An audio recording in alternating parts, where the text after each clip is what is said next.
Hello दोस्तों, मैं अर्जुन सिंह स्वागत करता हूं आपका हमारे यूट्यूब चैनल की आप सक्सेस एवरीवन में। तो आज हम बात करने वाले हैं हिंदी की अगली श्रृंखला। इसके पहले हमने पिछली क्लास में आपको बताया था कि यौगिक शब्द, योगरूढ़ शब्द और रूढ़ शब्दों के बारे में, शब्दों की व्युत्पत्ति के बारे में बताया था। इनके तीनों पार्ट्स हमने आपको बता दिया हुआ था। इसके बाद हम आज बात करने वाले हैं कि तीसरे भाग की, जिसमें आपको बताएंगे कि अर्थ के आधार पर शब्दों का वर्गीकरण कितने प्रकार से किया जाता है, अर्थ के आधार पर शब्द कितने प्रकार के होते हैं। तो आओ हम बात करते हैं कि अर्थ के आधार पर शब्दों का वर्गीकरण किस तरह से किया जाता है, कितने प्रकार के होते हैं। तो देखते हैं कि अर्थ के आधार पर शब्दों का वर्गीकरण, अर्थ के आधार पर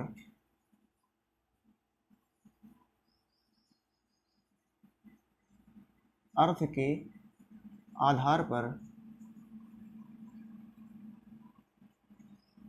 शब्दों का वर्गीकरण, शब्दों का वर्गीकरण। अर्थ के आधार पर शब्दों का वर्गीकरण कितने प्रकार से किया जाता है। तो ये किया जाता है दो प्रकार से। अर्थ के आधार पर शब्द कितने प्रकार के होते हैं, तो अर्थ के आधार पर शब्द दो प्रकार के होते हैं। कौन कौन से? नंबर एक, सार्थक शब्द और दूसरा निरर्थक शब्द। निरर्थक शब्द, सार्थक शब्द और निरर्थक शब्द, ये दो प्रकार के शब्द होते हैं जिनको अर्थ के आधार पर हम बांट सकते हैं। अर्थ के आधार पर इनका डिवाइडेशन कर सकते हैं, इनको विभाजित कर सकते हैं, इनका वर्गीकरण कर सकते हैं। ठीक है, तो देखते हैं कि सार्थक शब्द क्या होते हैं और निरर्थक शब्द क्या होते हैं। सार्थक का मतलब होता है जिसका अर्थ हो, जिसका एक अर्थ हो, मतलब उसे क्या बोलते हैं? सार्थक। सार्थक का मतलब होता है अर्थ सहित। सा यहाँ पर उपसर्ग जुड़ा हुआ है, साधन अर्थक। तो सा मीन्स होता है सहित। सा का मतलब क्या हुआ? सहित, सहित। ठीक है, किसके? अर्थ के सहित, अर्थ के साथ, सहित या साथ, अर्थ के साथ कोई भी शब्द होगा तो उसे क्या बोलेंगे? सार्थक शब्द। जबकि यहाँ पर ये जो नि उपसर्ग जुड़ा हुआ है, यहाँ पर नि प्लस अर्थक मतलब होता है निरर्थक। ठीक है, यहाँ मतलब होता है इसका नि मीन्स रहित। रहित मतलब बिना अर्थ के, रहित या बिना अर्थ के। अब इनको कहा क्या जाएगा कि बिना अर्थ के शब्द, वे शब्द जिनका कोई अर्थ ही नहीं होता, उन्हें निरर्थक शब्द कहते हैं।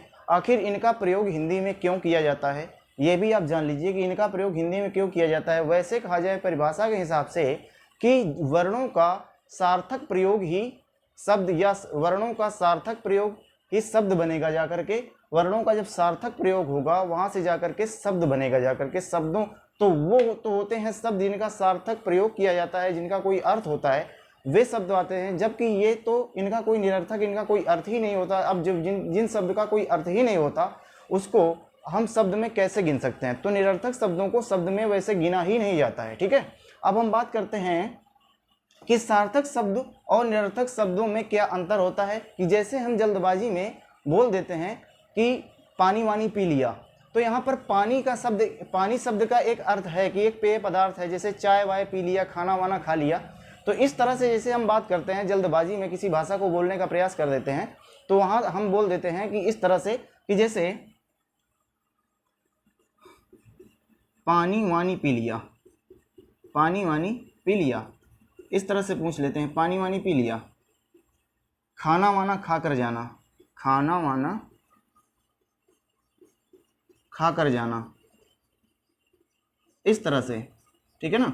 तो यहाँ पर देखा गया ये जो निरर्थक शब्द हैं कि पानी का शब्द यहाँ पर है कि कोई पेय पदार्थ है। ठीक है, बस इस वाणी शब्द का कोई अर्थ नहीं है, इसलिए यहाँ पर ये निरर्थक। इसीलिए खाना शब्द का कोई अर्थ है जबकि इस वाना शब्द का कोई अर्थ है। अगर ये हिंदी भाषा में या किसी भी वाक्य में प्रयोग किए जाते हैं तो इनका अगर वाक्य में होने या ना होने से कोई फर्क नहीं पड़ता, ये वैसे भी शुद्ध हैं। अगर इनका प्रयोग भी किया जाए तो इनके उस वाक्य में होने ना होने से कोई मतलब नहीं होता है। ये वाक्य शुद्ध वैसे भी है और इसके होने या ना होने से कोई फर्क पड़ने वाला नहीं होता है। ठीक है, अब हम देखते हैं कि सार्थक शब्द किसे कहते हैं, जिनका कोई अपना अर्थ होता है, जिनका अपना अर्थ होता है और ये स्वतंत्र प्रयोग किए जाते हैं, ये अलग, मतलब इनका कोई अपना अर्थ होता है ना, ये स्वतंत्र होते हैं। तो सार्थक शब्द स्वतंत्र होते हैं, इनका अपना अर्थ होता है। यहाँ से इस परिभाषा की बात करें कि सार्थक शब्दों का अपना अर्थ होता है, अपना अर्थ होता है।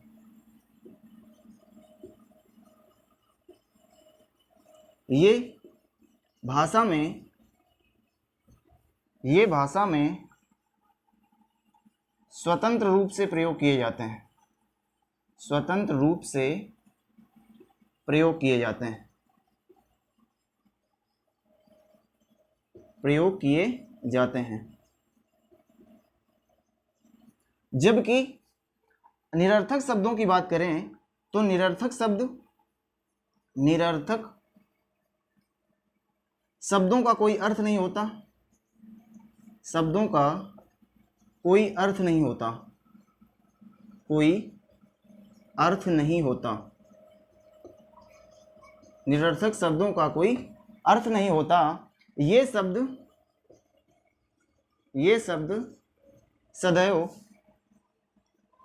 सदैव सार्थक शब्दों के साथ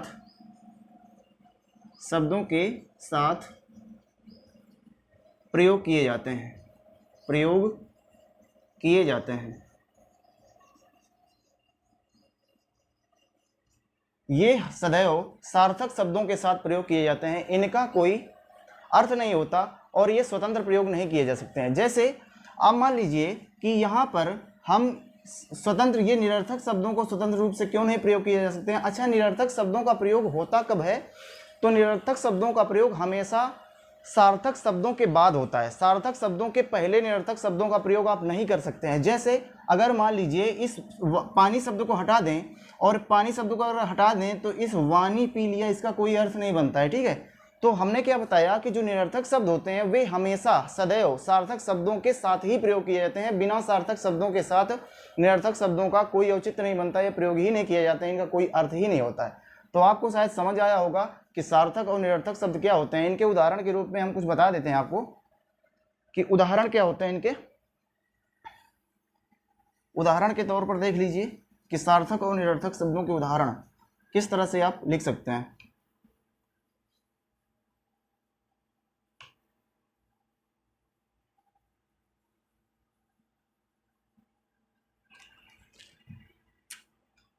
सार्थक शब्द और निरर्थक शब्द। जैसे मान लीजिए कि खाना एक सार्थक शब्द है, जबकि वाना एक निरर्थक शब्द है। पानी एक सार्थक शब्द है, जबकि वानी एक निरर्थक शब्द है।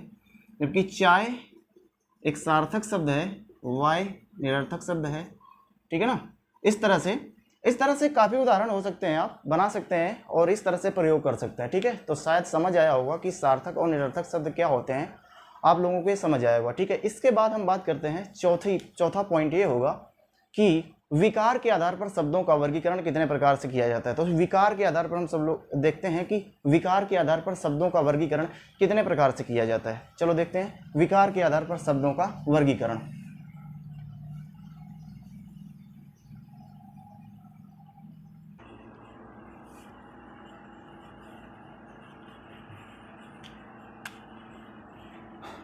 चौथा पॉइंट, विकार के आधार पर। विकार रूप परिवर्तन,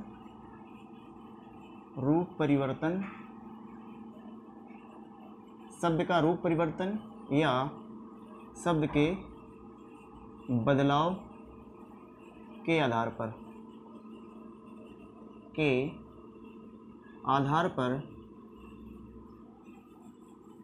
शब्दों का वर्गीकरण कितने प्रकार का होता है।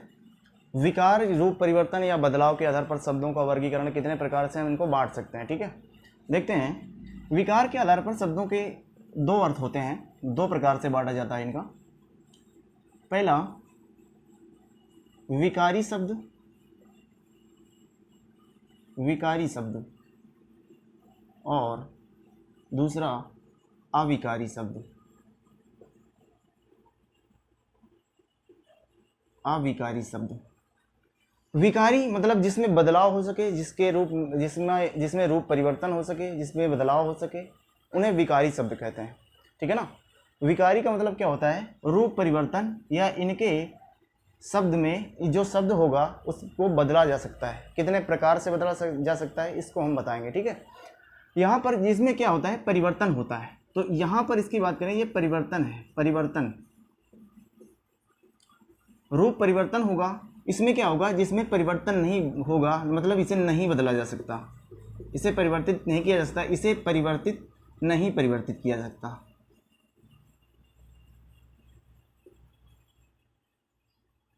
नहीं परिवर्तित किया जा सकता।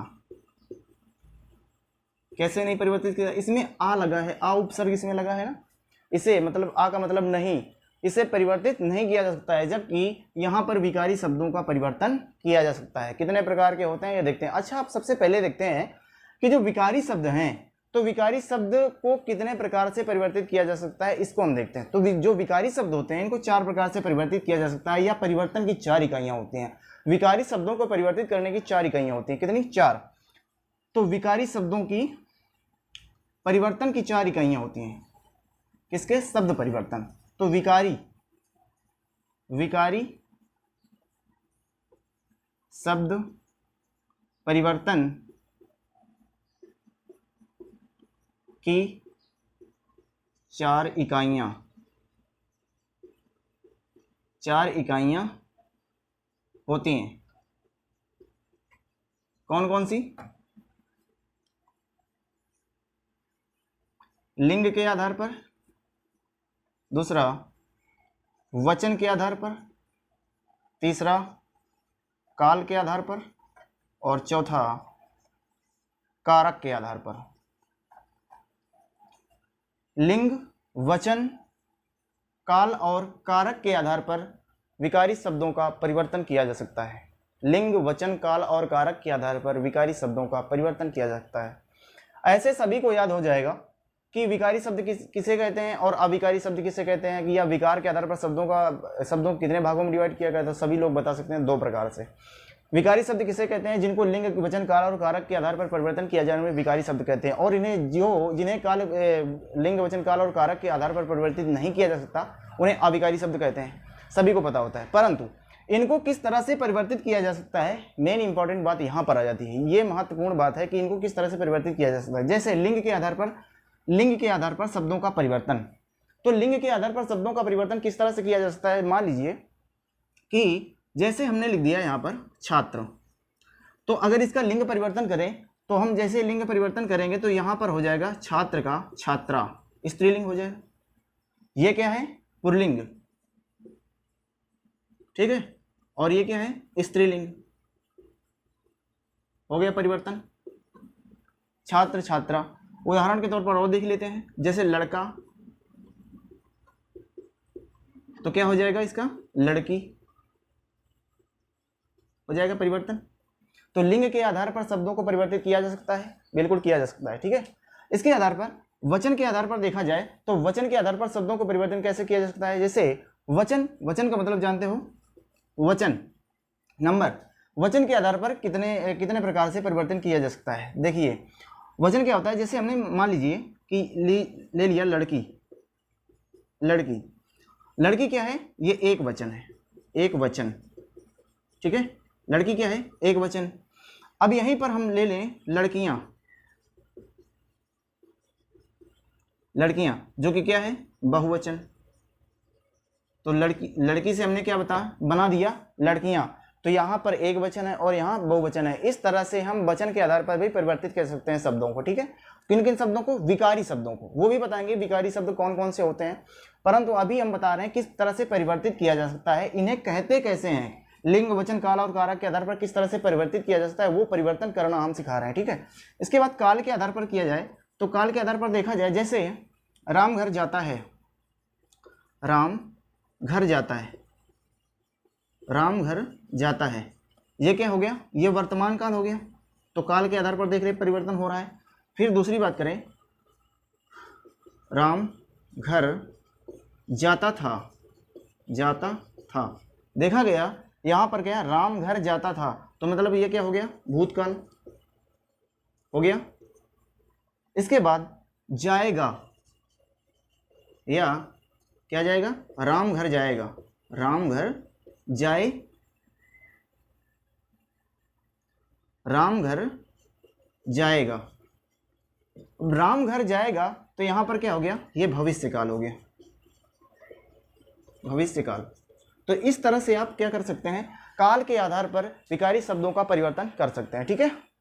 तो काल के आधार पर हमने बताया विकारी शब्दों का परिवर्तन किस तरह से किया जा सकता है, लिंग के आधार पर किस तरह से किया जाता है, और वचन के आधार पर किस तरह से विकारी शब्दों का परिवर्तन कर सकते हैं। अब देखते हैं कारक के आधार पर शब्दों का परिवर्तन कितने प्रकार से किया जा सकता है, कैसे किया जा सकता है। कारक आपने उन लोगों ने पढ़ा होगा, कारक और इनकी विभक्तियां जिन्हें चिन्ह या परसर्ग के नाम से जाना जाता है। कारक के आधार पर हम क्या करते हैं, विभक्ति के आधार पर कर्ता, कर्म और क्रिया का हम पता लगा सकते हैं। कैसे वो बताते हैं आपको, इसका स्क्रीनशॉट ले सकते हैं। इसके बाद हम बताते हैं कारक के आधार पर शब्दों का परिवर्तन, ठीक है।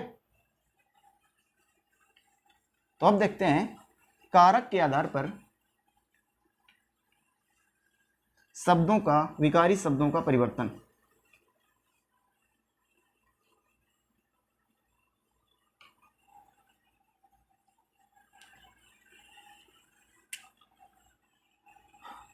चौथा है कारक के आधार पर, कारक के आधार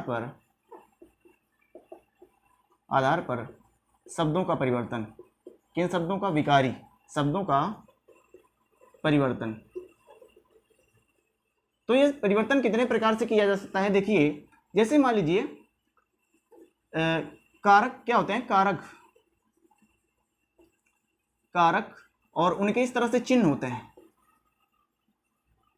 चिन्ह जिन्हें आप विभक्ति भी बोल सकते हैं, विभक्ति इन्हें कहते हैं विभक्ति, या इन्हें परसर्ग भी कहते हैं। क्या कहते हैं, परसर्ग, ठीक है। अब कैसे हैं कि कर्ता का विभक्ति या कारक चिन्ह क्या होता है, तो ने होता है। कर्म को करण से संप्रदान के लिए, फिर अपादान, इसका मतलब होता है से या अलग होने के अर्थ में, किसी चीज से अलग होने के अर्थ में, अलग होने के अर्थ में, ठीक है ना। कर्ता ने कर्म को करण से संप्रदान को के लिए, अपादान से अलग होने के अर्थ में, संबंध, इसके बाद क्या आता है, संबंध। संबंध का होता है का, की, के या रा, री, रे, ठीक है। अधिकरण, अधिकरण में, पर, फिर संबोधन, संबोधन होता है हे, अरे या भो, इस तरीके से, ठीक है ना। तो ये होते हैं कारक चिन्ह और इनके परसर्ग, ठीक है। अब इसके आधार पर शब्दों को किस तरह से परिवर्तित कर सकते हैं, जैसे मान लीजिए हमने उदाहरण लिखा कि राम ने श्याम को पत्र लिखा, राम ने श्याम को पत्र लिखा, राम ने श्याम को पत्र लिखा।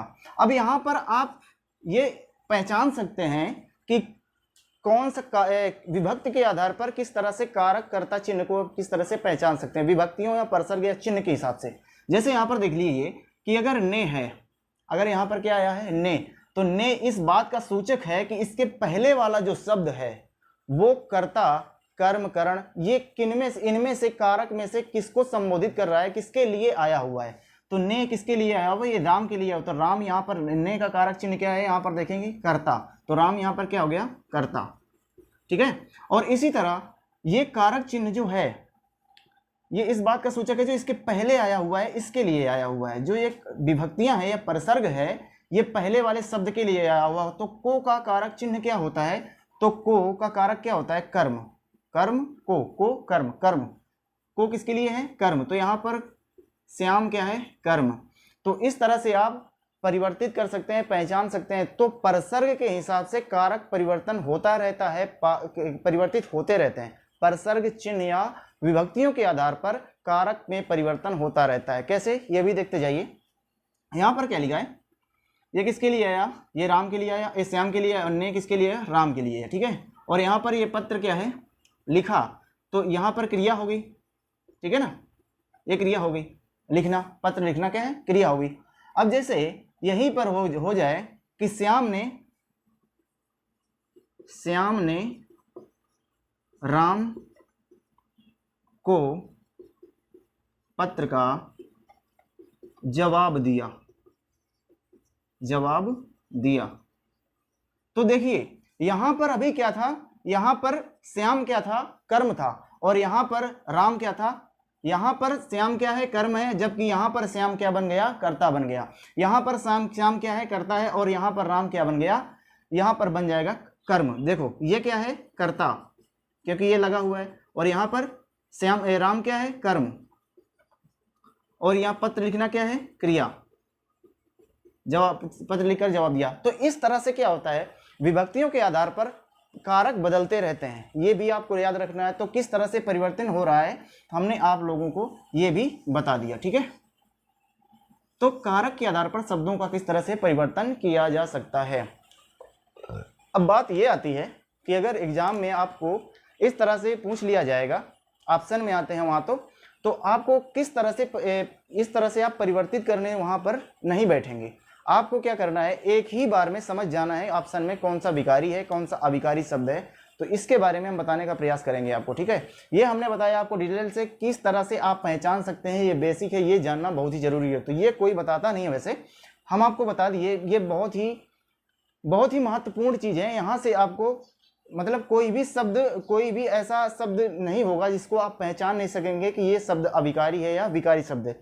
चलो देखते हैं, उसको भी बताते हैं कि शब्द कितने प्रकार के होते हैं जिससे आप पहचान सकते हैं कि ये शब्द विकारी या अविकारी होते हैं, उनको भी बता देते हैं। ठीक है, कोई भी शब्द छूटेगा नहीं यहाँ से कि कितने प्रकार के विकारी और अविकारी शब्द होते हैं, आपको पहचानने में कोई प्रॉब्लम यहाँ से होने वाली नहीं है। ठीक है, तो वीडियो को पूरा देखा कीजिए आप लोग, जिससे आपको पूर्ण ज्ञान यहाँ से मिल सकता है। ठीक है, अगर चैनल पर आप नए हैं तो सब्सक्राइब जरूर कीजिए।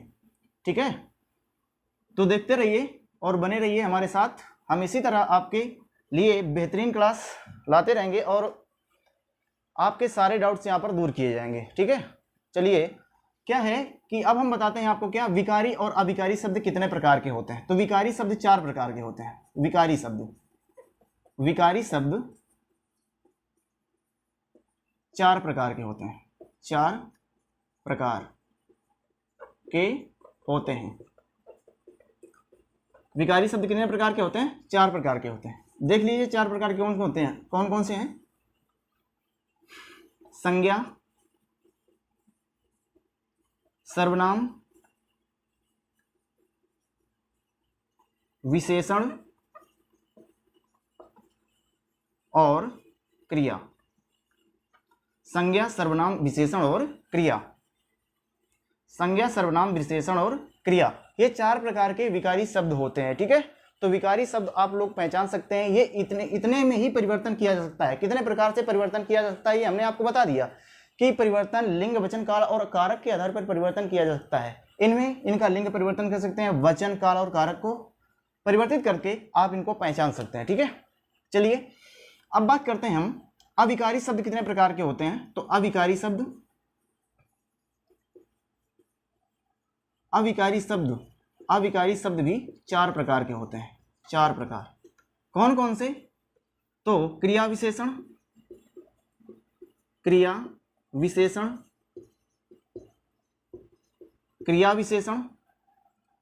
फिर समुच्चय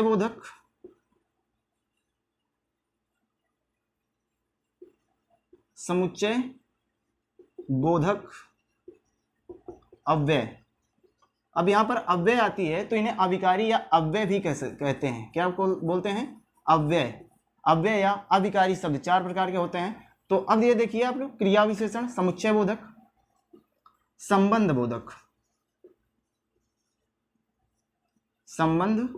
बोधक अव्यय और समुच्चय बोधक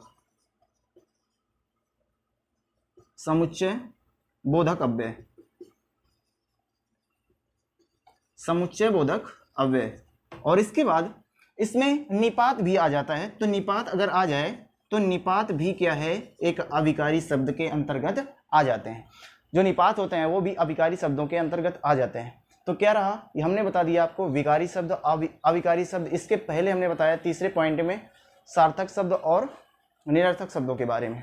ठीक है, तो अब इसके बाद जो भी होगा इसके बारे में हम डिटेल से बात करेंगे कि संज्ञा अविकारी शब्द कैसे बनता है और सर्वनाम कैसे बनता है, विशेषण और क्रिया विशेषण कैसे बनते हैं। ये विकारी ही शब्द, इन्हें विकारी शब्द क्यों कहते हैं और इन्हें क्या बोलते हैं, इन्हें अविकारी शब्द कैसे बोलते हैं, ये हमने बता दिया। अब इसके बारे में डिटेल से बात करने वाले हैं, किसकी? संज्ञा के बारे में बात करने वाले हैं। वो आपको नेक्स्ट वीडियो में या नेक्स्ट क्लास में आपको बताएंगे। ये क्लास कैसी लगी आप लोग कमेंट सेक्शन में कमेंट कीजिए और बताइए। अगर चैनल पर नए हैं तो सब्सक्राइब कीजिए और वीडियो को आप लोग फुल वॉच कीजिए करिए। ठीक है।